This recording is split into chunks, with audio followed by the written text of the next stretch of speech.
Sur la piste privée de l'aéroport du Bourget, la multimilliardaire Victoire de Montmorency regardait avec mépris le mécanicien couvert de graisse. Elle était furieuse. Son Gulfstream était en panne et dans 48 heures, elle devait épouser un homme qu'elle détestait.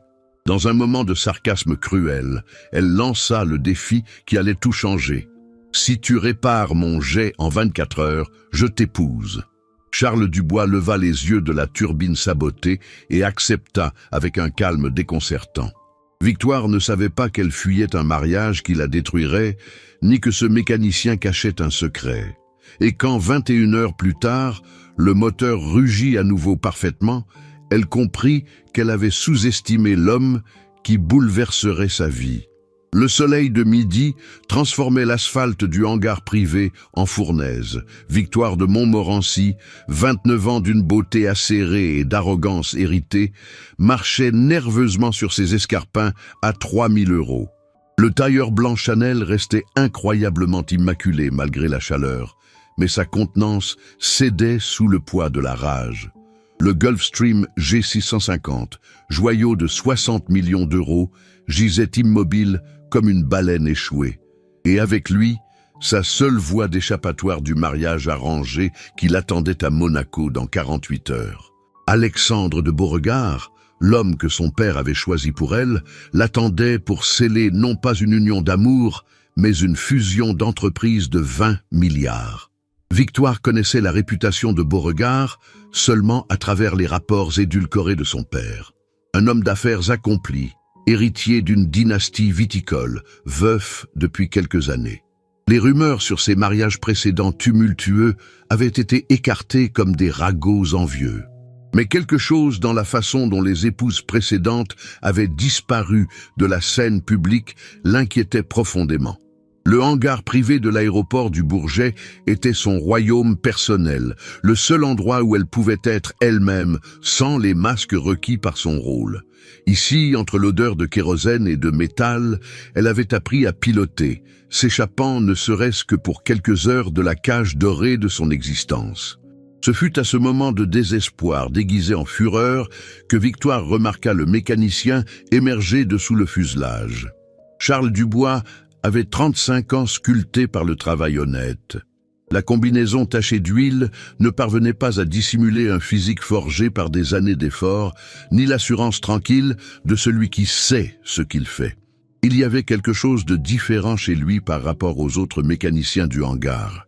La façon dont il se déplaçait autour du jet trahissait une familiarité qui allait au-delà de la simple compétence professionnelle. Ses mains touchaient le métal avec la même révérence qu'un musicien caresse son instrument. L'homme étudia le moteur avec des yeux experts avant de prononcer le diagnostic « sabotage ». Quelqu'un avait délibérément endommagé le système de refroidissement de la turbine gauche. Pas une panne fortuite, mais un acte intentionnel. La précision du sabotage suggérait des connaissances techniques sophistiquées. Pas du vandalisme quelconque, mais une opération ciblée. Victoire le scruta avec un mélange d'intérêt et d'irritation. Qui était ce mécanicien qui osait lui parler avec tant d'assurance? L'accent parisien se mêlait à des inflexions qui trahissaient une éducation supérieure à la moyenne. Quand il se présenta comme le meilleur mécanicien aéronautique de Paris, malgré son travail dans cet atelier oublié, quelque chose dans son calme l'agaça. Ou peut-être l'intrigua. La conversation qui suivit fut brève et chargée de tension. Charles estimait 24 heures pour la réparation, peut-être moins avec les bonnes pièces. Son évaluation professionnelle incluait des détails techniques que Victoire, malgré son diplôme de HEC, avait du mal à suivre complètement. Mais elle comprenait suffisamment pour reconnaître une compétence authentique. C'est alors que Victoire eut l'idée la plus folle et sarcastique de sa vie. Peut-être était-ce la pression du mariage imminent, peut-être la frustration d'une vie contrôlée dans chaque détail, ou peut-être simplement l'envie de défier le destin. Elle s'approcha si près qu'elle put sentir l'arôme de métal et de travail honnête qui émanait de l'homme et lança son défi cruel. « Si tu répares mon jet en 24 heures, je t'épouse.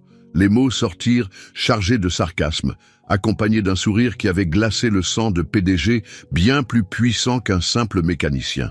C'était le genre de plaisanterie cruelle que la haute société parisienne adorait, humilier les subordonnés avec des promesses impossibles. Le silence qui suivit fut absolu. L'assistant terrifié faillit s'étouffer avec son café. Les autres mécaniciens du hangar cessèrent de travailler, témoins incrédules de la scène surréaliste.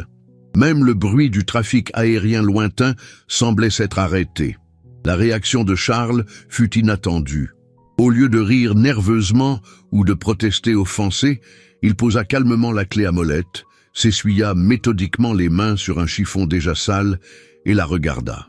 Ses yeux marrons, que Victoire remarqua étrangement expressifs, l'étudièrent avec une intensité qui la mit mal à l'aise. « J'accepte le défi », dit-il d'une voix ferme.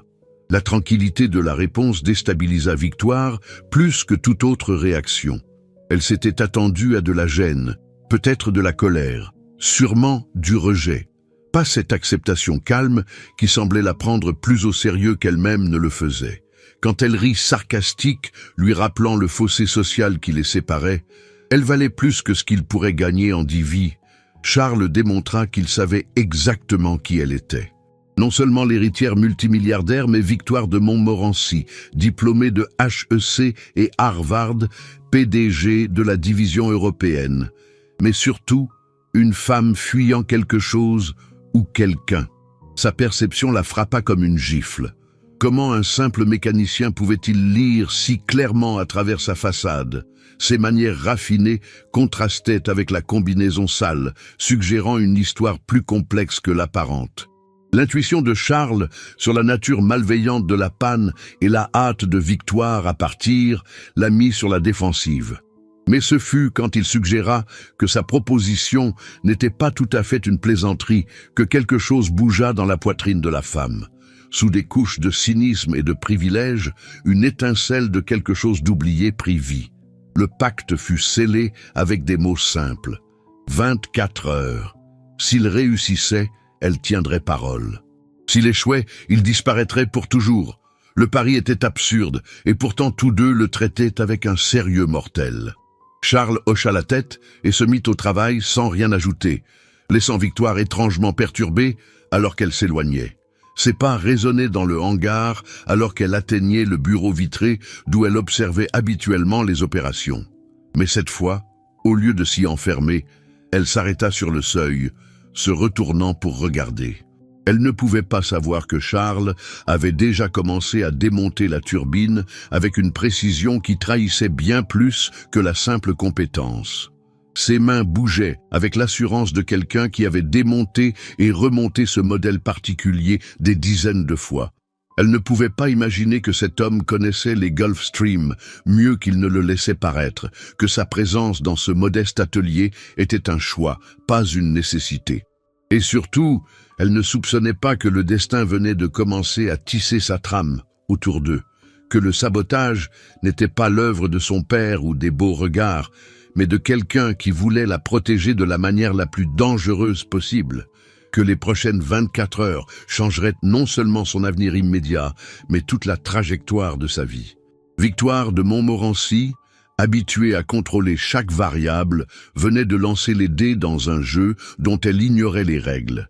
Et Charles Dubois, le mécanicien à l'air tranquille et aux mains tachées de graisse, avait accepté de jouer.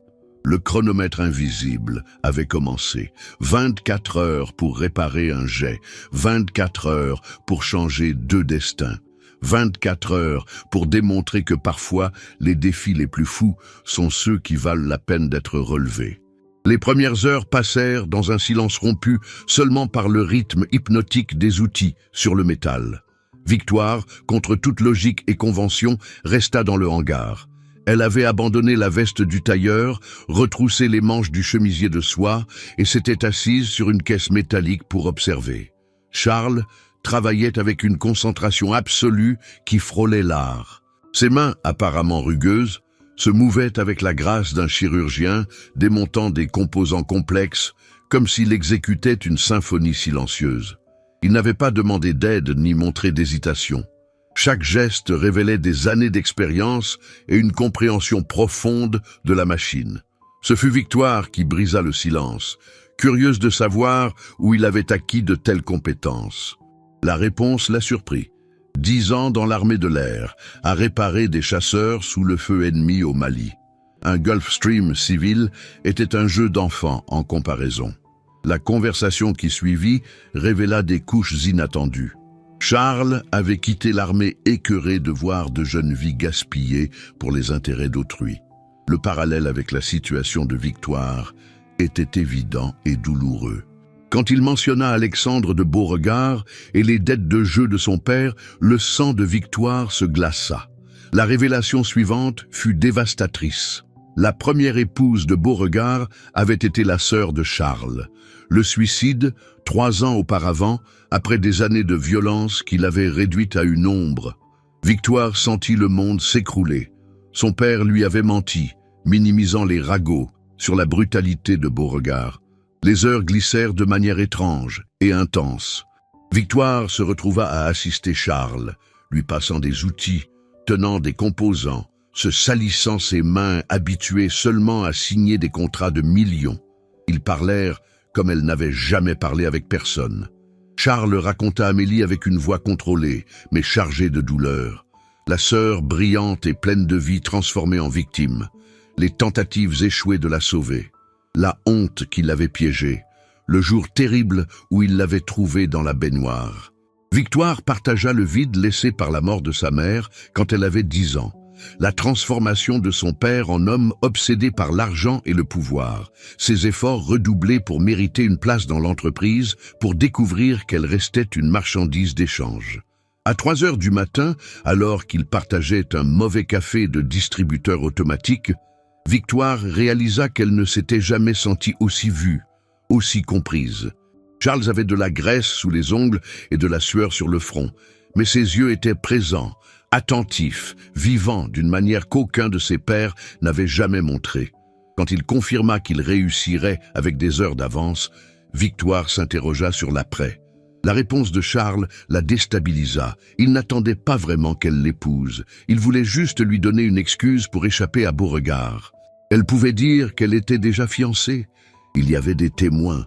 Le rire qui échappa à Victoire fut authentique, libérateur. Pour la première fois depuis des années, elle rit vraiment.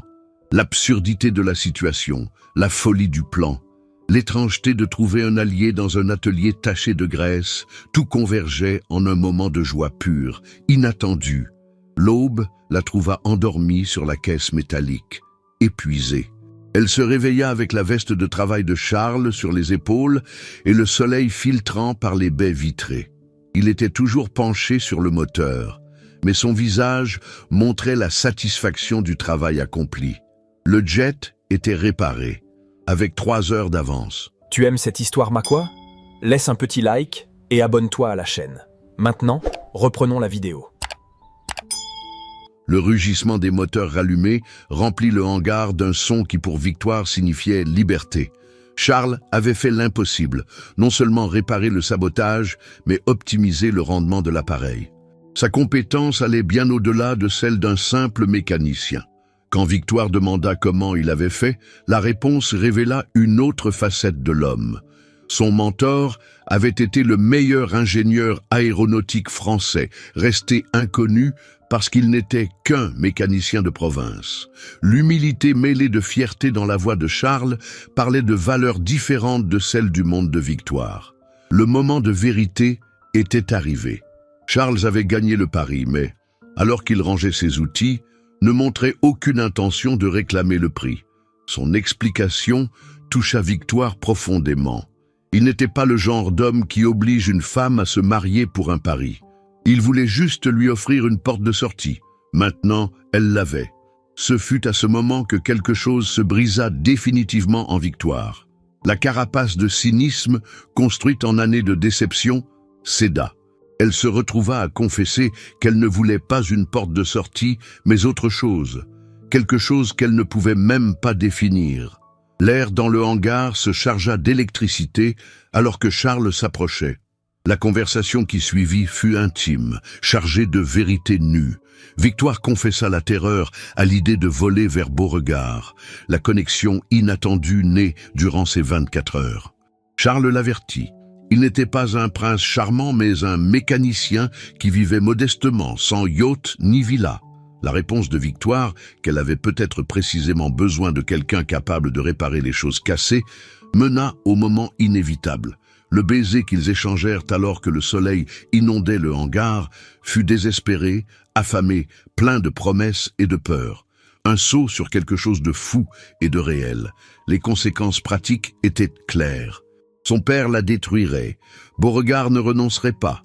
Elle perdrait tout, entreprise, argent, position sociale. Pourtant, Victoire n'avait jamais souri avec tant de liberté. Pour la première fois de sa vie, la perspective de perdre tout le matériel ne la terrifiait pas.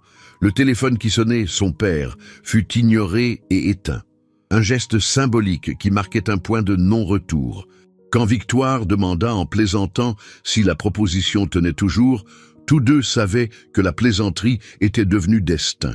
La nouvelle explosa dans les médias comme une bombe. L'héritière de Montmorency rejetait le mariage multimillionnaire pour épouser un mécanicien inconnu. Les journaux s'affolèrent, les réseaux sociaux s'effondrèrent, le monde de la haute société parisienne trembla sous le scandale. François de Montmorency arriva au hangar en moins de 2 heures, escorté de gardes du corps et le visage déformé par la rage. L'affrontement qui suivit fut brutal dans sa crudité. Menace de déshériter Victoire, tentative de corrompre Charles, même violence physique effleurée.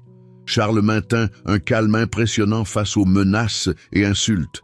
Sa réponse à la tentative de corruption, que ni lui ni Victoire n'étaient à vendre, fit mouche.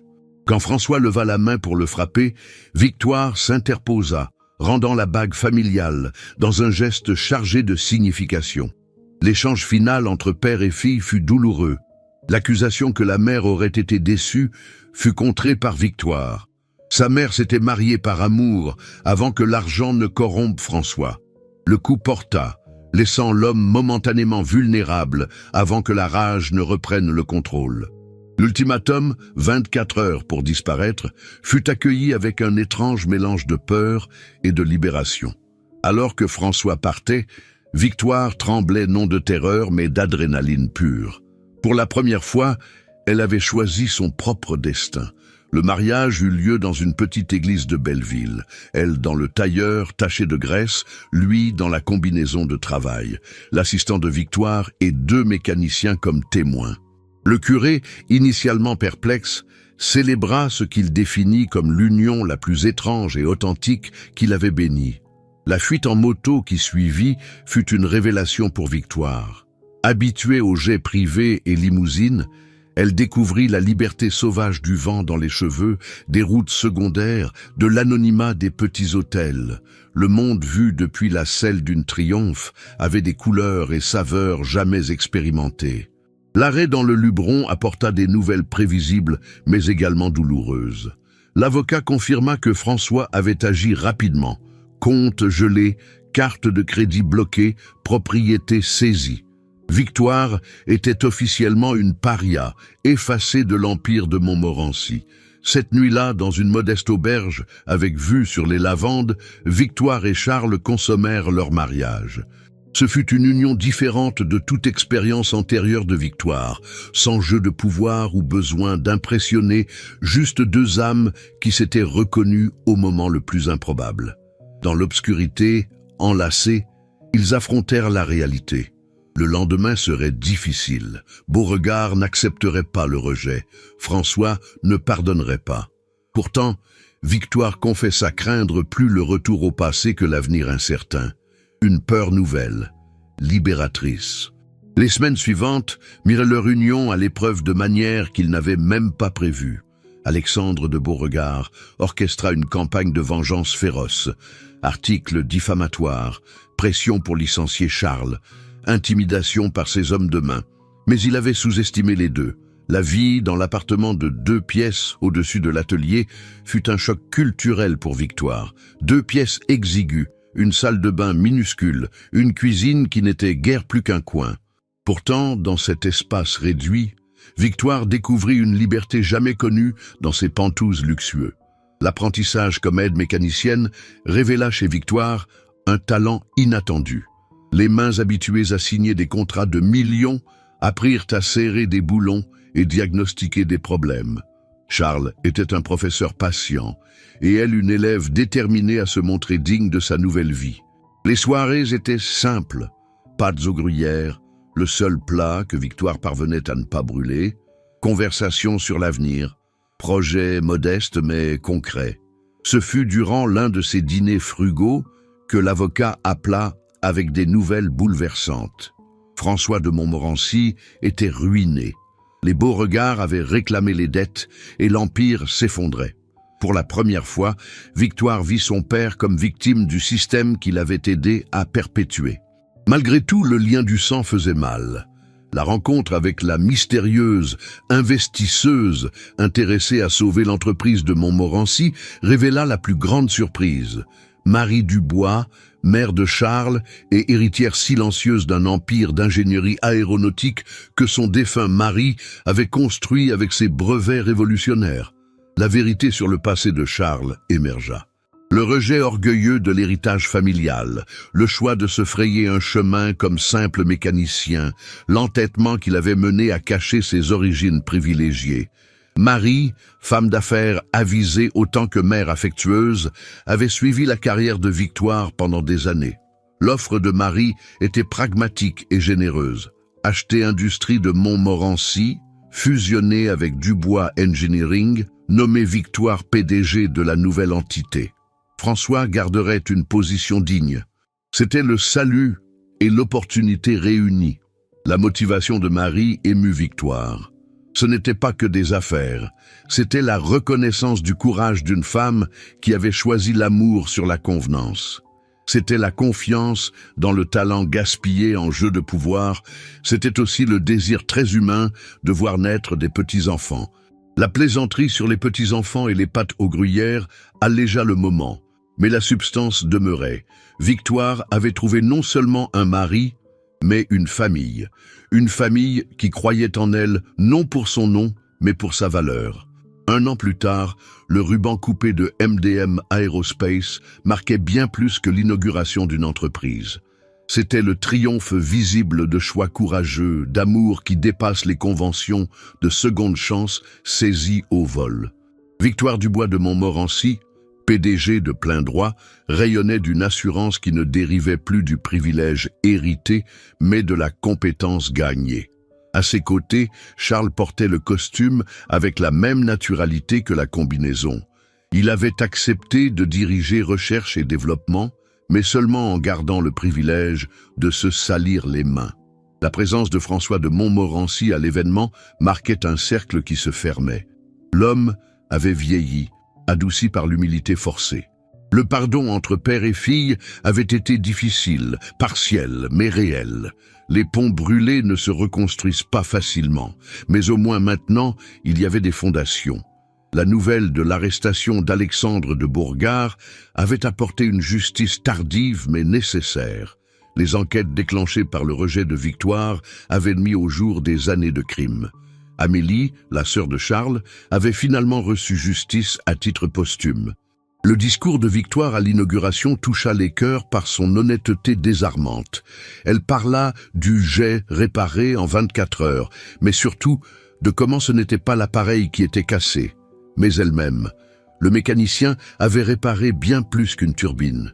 Les mots sur l'amour né dans les endroits improbables, sur le courage récompensé, sur perdre tout comme voie pour se trouver soi-même, résonnèrent authentiques. L'applaudissement tonitruant confirma que son histoire avait touché des cordes universelles. Cet après-midi-là, dans l'appartement de 2 pièces au-dessus de l'atelier qu'ils avaient décidé de garder, le dîner était encore des pâtes aux gruyères. Maintenant, Victoire les faisait presque correctement.